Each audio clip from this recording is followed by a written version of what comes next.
नमस्कार मंडळी, सर्वांचं या चॅनलवरती सहर्ष स्वागत. मित्र हो, आपलं राज्य सरकार शिधापत्रिकेवरील मोफत गहू तांदूळ बंद करण्याच्या विचारात आहे आणि त्याला कारणही तसंच आहे. नेमकं काय कारण आहे हे आपण या व्हिडिओच्या माध्यमातून जाणून घेऊयात. तत्पूर्वी आपण या चॅनलवर नवीन असाल तर चॅनलला सबस्क्राईब करा आणि बेल आयकॉनला प्रेस करा, म्हणजे असेच नवीन माहितीपूर्ण व्हिडिओ आपल्यापर्यंत सहज पोहोचतील. मित्रो, आपण आता 2-3 दिवसात नवीन वर्षात प्रवेश करणार आहोत आणि 2025 हे साल सुरू होणार आहे. हे नवीन वर्ष बऱ्याच लोकांसाठी धक्कादायक असणार आहे, कारण सरकारने फसवणूक करणाऱ्यांवरती कारवाई करण्यास सुविधा सुरू केलेली आहे. आणि आपल्याकडे आपण बघतो रेशनवरती म्हणजेच शिधापत्रिकेवरती मोफत गहू तांदूळ हे सरकार वाटत आहे आणि या मोफत रेशनचा लाभ आपल्या देशातील सुमारे 80 कोटी लोक घेत आहेत.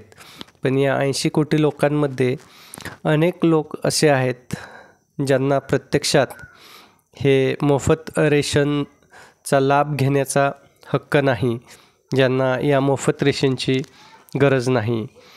आणि त्यामुळे या योजनेच्या लाभापासून अशा लोकांना वंचित ठेवण्यासाठी सरकार शिधापत्रिकांची ओळख पटवून घेत आहे आणि KYC करण्यास सांगत आहे. 1 जानेवारी 2025 नंतर अनेक शिधापत्रिका ह्या कचऱ्यात टाकल्या जाणार आहेत, कारण त्या बोगस असणार आहेत आणि अशा लोकांचा संपूर्ण रेशनवरील गहू तांदूळ हे बंद होणार आहे. आपण बघतो अलीकडेच सरकारने गहू, हरभरा, साखर यासह इतर 10 वस्तू मोफत देण्याची घोषणा केली होती. परंतु वाढत असलेल्या बनावट शिधापत्रिकांची संख्या ही चिंतेची बाब असून सरकारने गरिबी निर्मूलन करण्यासाठी ही योजना प्रत्यक्षात आणली होती. आपल्या कोरोनाच्या काळात ही योजना सुरू झाली होती, परंतु या योजनेमध्ये मोठ्या प्रमाणावरती फसवणूक होत असल्यामुळे सरकार संबंधितांवर कारवाई करणार आहे. आणि यापैकी कोट्यवधी लोक जे अपात्र असूनही या योजनेचा लाभ घेत आहेत, अशा लोकांचा लाभ हे सरकार बंद करण्याच्या विचारात आहे. त्यासाठी KYC करण्यास सांगण्यात आलेली आहे. तरी सर्वांनी आपापली KYC करून घ्यावयाची आहे. जर आपली KYC आपण केली नाही तर अशी कार्डे रद्द होण्याची तयारी सरकारने सुरू केलेली आहे.